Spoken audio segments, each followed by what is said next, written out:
Alhamdulillahi Rabbil Alamin, wa salatu wa salamu ala rasulihi al-amin wa ala alihi wa sahbihi ajma'in.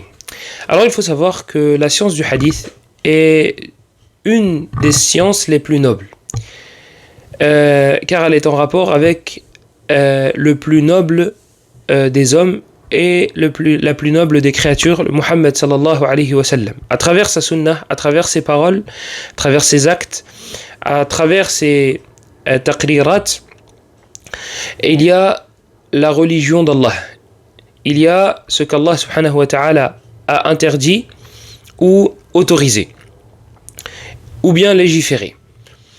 Et donc, il est primordial de connaître la sunna du prophète sallallahu alayhi wa sallam. Le problème, c'est que nous n'avons pas eu l'opportunité de voir le prophète sallallahu alayhi wa sallam de nos propres yeux. Et donc, les informations vont être rapportées. On va nous rapporter tels faits et gestes du prophète sallallahu alayhi wa sallam. On va nous dire le prophète a dit, le prophète a fait. Sauf que, quelques jours après, on tombe sur un article, malheureusement, ou bien un forum, dans lequel on nous dit « Oui, mais ce texte-là n'est pas authentique ». Et lorsqu'on évolue un petit peu, on pousse un petit peu plus, donc on va toucher au livre, on va fouiller dedans, on voit que fi'lan, parfois un savant me dit ce hadith-là, il n'est pas bon. Mais un autre me dit qu'il est bon. Et à travers cette divergence-là, ou bien à cause de cette divergence-là, on me dit, tu as le droit de faire cette chose-là, et l'autre me dit, tu as l'interdiction de faire cela. Récemment, il y a eu l'histoire du fait de jeûner le samedi. Donc on nous dit, le hadith est authentifié par tel. L'interdiction de jeûner le samedi. Donc il est formellement interdit, le hadith est explicite. De l'autre côté, on a d'autres savants, compétents, dans la science du hadith aussi, qui nous disent, non, ce hadith-là n'est pas authentique. Moi j'ai confiance aux deux camps. Ces savants-là, qui sont des savants reconnus, même dans ce domaine-là, dans la science du hadith, et de l'autre côté, des savants qui sont reconnus comme étant extrêmement forts dans la science du hadith et autres. Comment je fais ? Je jeûne pas. Taïb, je jeûne pas. Mais Foulan, il jeûne. Est-ce que je lui fais le reproche ou non ? Et puis lui, demain, s'il me parle et il me dit « Akhi, pourquoi t'as pas jeûné ?» Et que je lui dis parce que Cheikh Foulan il a rendu le hadith faible. Et que lui me réitère en me disant oui, mais Cheikh Foulan il a dit qu'elle est authentique. Comment je fais ? Donc, il est primordial de s'occuper de pourquoi tel a rendu faible, pourquoi tel a rendu authentique. Des fois, c'est sur des sujets halal haram. À d'autres moments, ça va être sur des sujets de la croyance. Allah subhanahu wa ta'ala a tel attribut. Oui, parce que le prophète a dit. Le lendemain, je tombe sur un forum. Oui, parce que malheureusement, c'est dans ce genre d'endroit qu'on évoque ce genre de sujet. Malheureusement. Donc on parle de tout et de n'importe quoi. On parle d'une science qui, de base, n'est pas réservée à des débutants. On en parle sur des forums ou dans des assises dans lesquels il n'y a pas d'étudiants en sciences ou bien des débutants. Ce n'est pas une science, normalement, qu'on évoque devant monsieur tout le monde. Normalement. Donc j'appuie sur le normalement parce que, comme c'est répandu aujourd'hui, comme il y a ce problème-là, on fait face à ce problème-là, on est obligé, entre guillemets, on se voit dans le besoin d'exposer ces règles-là et de faire des cours publics dans ce domaine-là. Parce que malheureusement, les innovateurs / les ignorants, donc même si ce ne sont pas des innovateurs, répandent des informations, des choses qui sont parfois vraies et parfois fausses, mais qui ne sont pas forcément des vérités bonnes à dire devant monsieur tout le monde. Donc, on se doit de montrer et de mettre en évidence que cette science-là a des règles, contient des règles, et que ce n'est pas n'importe qui parle de ce genre de sujet.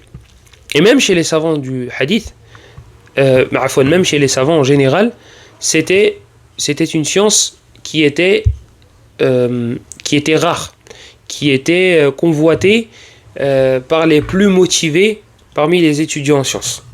Et aujourd'hui, on constate que malheureusement, oui, il y a un vide. Alhamdulillah, Allah subhanahu wa ta'ala a fait revivre cette science-là à travers des grands savants. À travers des grands savants, notamment le grand savant du Yémen, Abdurrahman ibn Yahya al-Muallimi. Un petit peu après lui, ou bien pas loin de son époque, des Égyptiens aussi, Ahmed Shakir, rahmatullahi ala al-jami', et le plus connu, je pense, wallahu a'lam, à notre époque, dans cette science-là, Muhammad Nasiruddin al-Albani, rahmatullahi alayhi, qui, Allah subhanahu wa ta'ala, a fait revivre cette science-là via cet homme-là. Et d'autres, Cheikh Abdelaziz ibn Abdullah ibn Baz était aussi un grand savant dans le hadith, Cheikh Muqbil ibn Hadi al-Wadi'i, rahmatullahi alayhi. Donc, on voit un retour, grâce à Allah, ensuite, grâce à ces hommes-là, vers la science du hadith. Mais ce retour-là, on espère du moins que ce n'est pas juste ce n'est pas quelque chose de passager, ce n'est pas je suis chaud sur le coup et après je délaisse les détails dès que je vois que ça commence à être un petit peu compliqué.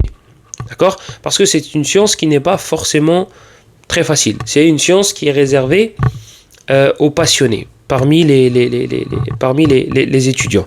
Et là, moi, je fais allusion à une science, à une branche bien particulière dans la science du hadith. C'est ilm al-ilal. Parce que malheureusement, comme je vous ai dit, on fait face à des gens qui parlent de ce genre de sujet devant n'importe qui. Et voilà, Internet. Et Cheikh Mohammed ibn Ali al-Ethiopi, rahimahullah ta'ala, qui est aussi un spécialiste dans la science du hadith, a une manzouma, a une poésie dans laquelle justement il met ces règles-là sous forme de vers. Et c'est pris d'un livre qui est une référence dans le domaine, le livre de l'Ilal de Tirmidhi, avec l'explication d'Ibn Rajab, rahmatullahi alayhim jami'an. Et il dit dedans justement que ce n'est pas à portée de main de tout le monde. Donc il le met sous forme de poésie, donc c'est un petit peu plus joli à réciter que des paroles de l'imam al-Tirmidhi ou bien de l'imam Ibn Rajab, rahmatullahi alayhima, avec tout le respect qu'on leur doit et qu'on doit à leurs paroles. Il dit فَلَيْسَ كُلُّ قَارِئٍ يُحْسِنُهُ وليس كل كاتب يتقنه وإنما له رجال مهرة قد خلقوا له حماة بهرة فللحروب فتية أبطال وللثريد فرقة أكال ولخفاء الفن قال القائل العلم ذا كهانة يناهل ونجل مهدي إمام القوم يقول إلهام يجيء بالعوم لذاك لو قلت لعالم العلل من أين هذا لم يكن له حيل أي أنه لا يقدر الإفهام لجاهل فافهم تكون إماما. على كل حال, voilà ce qu'il dit. Donc c'est une partie de la communauté qui s'occupe de ce genre de sciences et de détails, et normalement ce sont des assises khassa et ce ne sont pas des sujets à évoquer devant tout le monde, mais aujourd'hui malheureusement la nécessité est là. Donc soit on laisse les innovateurs en parler et les ignorants, et on laisse les gens fi hayra, on laisse les gens comme ça en train de... Soit on en parle et comprendra qui pourra.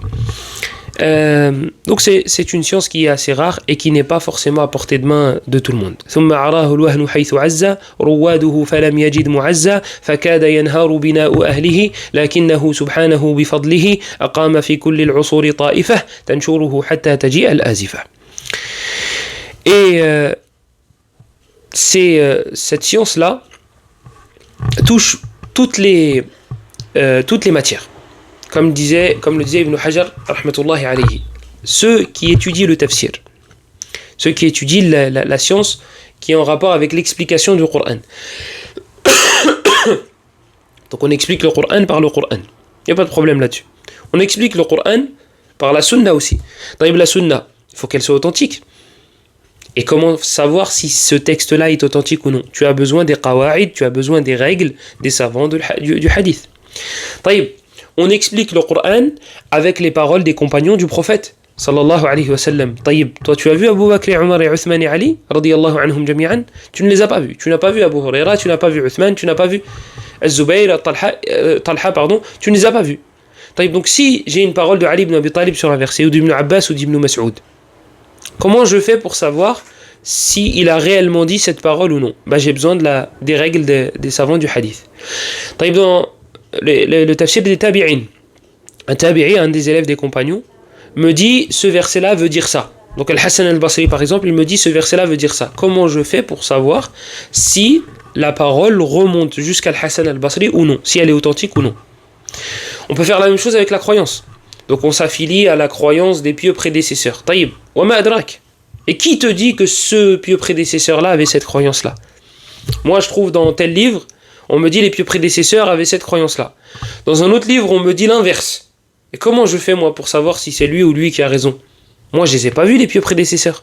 Donc j'ai besoin des qawaïd, des règles, des savants du hadith, pour savoir, pour remonter jusqu'à l'auteur. Vous pouvez faire la même chose dans la jurisprudence. Comment ça se fait qu'on me dit que l'imam Ahmed il a tel avis? Et dans un autre truc, on me dit non, l'imam Ahmed il a jamais dit ça de sa vie. Comment je vais faire pour savoir? Moi l'imam Ahmed je ne l'ai pas vu, il est mort en 241 il me semble. Moi je l'ai jamais vu.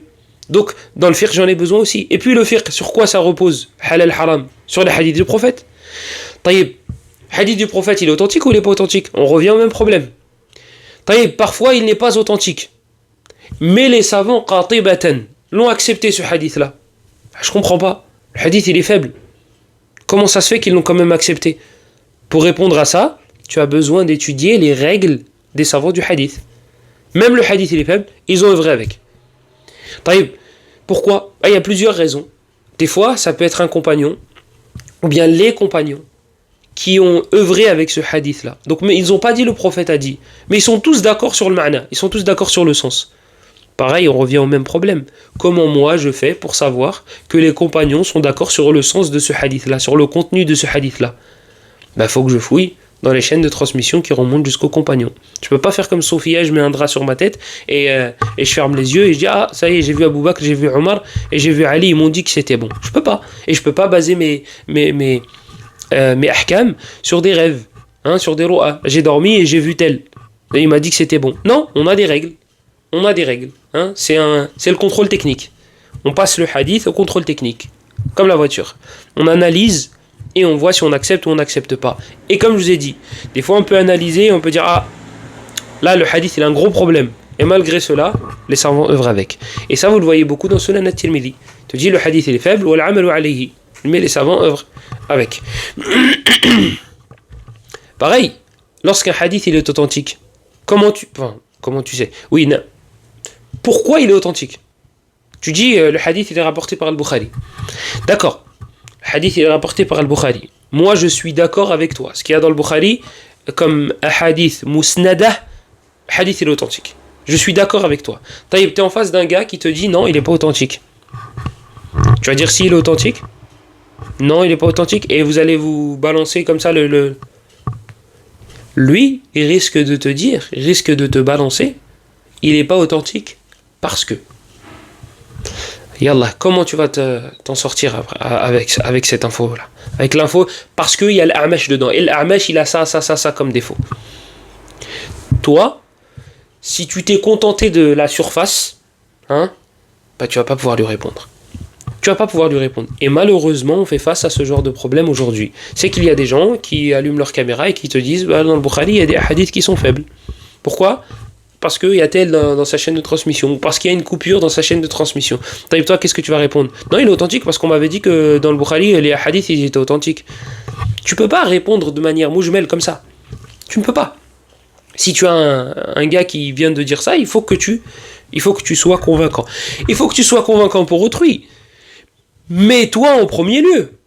Toi en première position, parce que peut-être que toi-même tu vas te dire ah mais il m'a mis des doutes. Et c'est ce qui se passe pour certaines personnes qui nous disent tel il a dit que dans le Bukhari il y avait des hadiths qui sont faibles.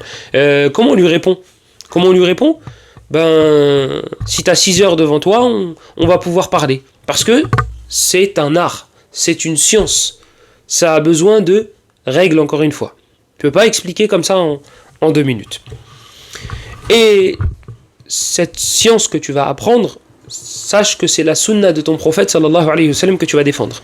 Sache que c'est la religion d'Allah que tu vas défendre. Donc c'est une des places, ou bien c'est la place la plus honorable. C'est la place la plus honorable. Qui est-ce qui défend la religion d'Allah? Ce sont les prophètes. Qui est-ce qui répand de la religion d'Allah? Ce sont les prophètes. Taïb, il n'y en a plus. Et il n'y en aura plus. Excepté Isa alayhi salam. Il n'y en aura plus.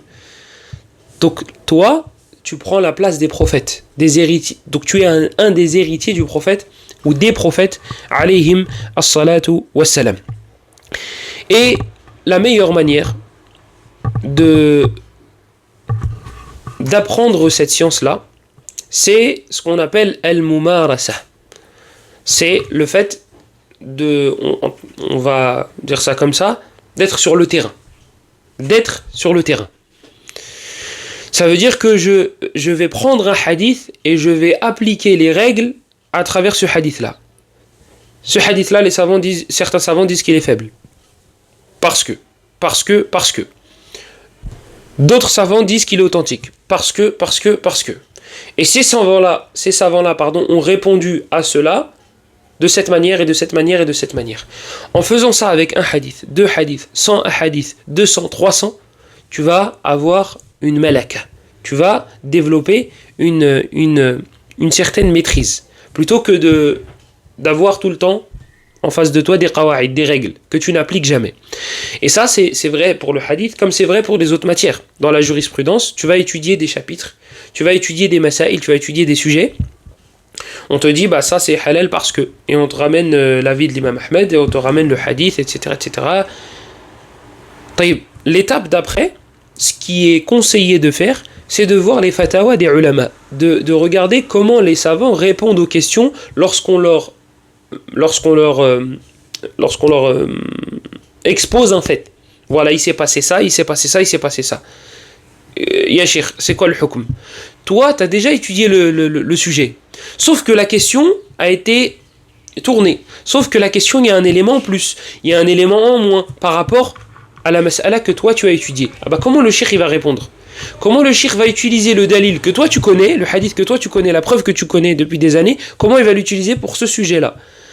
Et là, tu vas voir que ça va développer... tu vas évoluer au fur et à mesure du temps. C'est l'image de ceux qui font pro et général. Nous, on nous a toujours vendu la voie pro comme étant la voie de garage. À l'heure qu'il est, la plupart de ceux qui ouvrent des sociétés et qui ouvrent des boîtes à leur compte, c'est ceux qui ont fait pro. C'est ceux qui ont fait pro. Moi, je n'ai pas de parti pris. Je m'en fiche. J'ai arrêté l'école à 16 ans. J'ai aucun intérêt à dire cette voie-là est meilleure que cette voie-là parce que moi je l'ai faite. J'ai fait aucune des deux. Mais c'est ce qu'on constate. On voit que ceux qui se sont dirigés vers la voie pro, ils ont réussi à ouvrir des sociétés, des boîtes, ils sont indépendants et ils n'ont pas de patron. À l'heure où beaucoup de ceux qui ont choisi l'autre voie, donc la voie générale, ils ont un CDI certes, mais leur salaire ne bouge que très rarement. Ils ont un patron, ils sont limités. Est-ce que je peux? Pro, voilà. Wallahu a'lam. C'est juste un exemple. Et dans les exemples, ce n'est pas une condition que l'exemple soit similaire sous tous ses angles. Et regardez le hadith, le deuxième hadith dans Sahih al-Bukhari, et ce que Al-Hafiz ibn Hajar a dit par rapport aux leçons qu'on peut tirer de ce hadith-là, et vous verrez que ce que je vous ai dit n'est pas faux.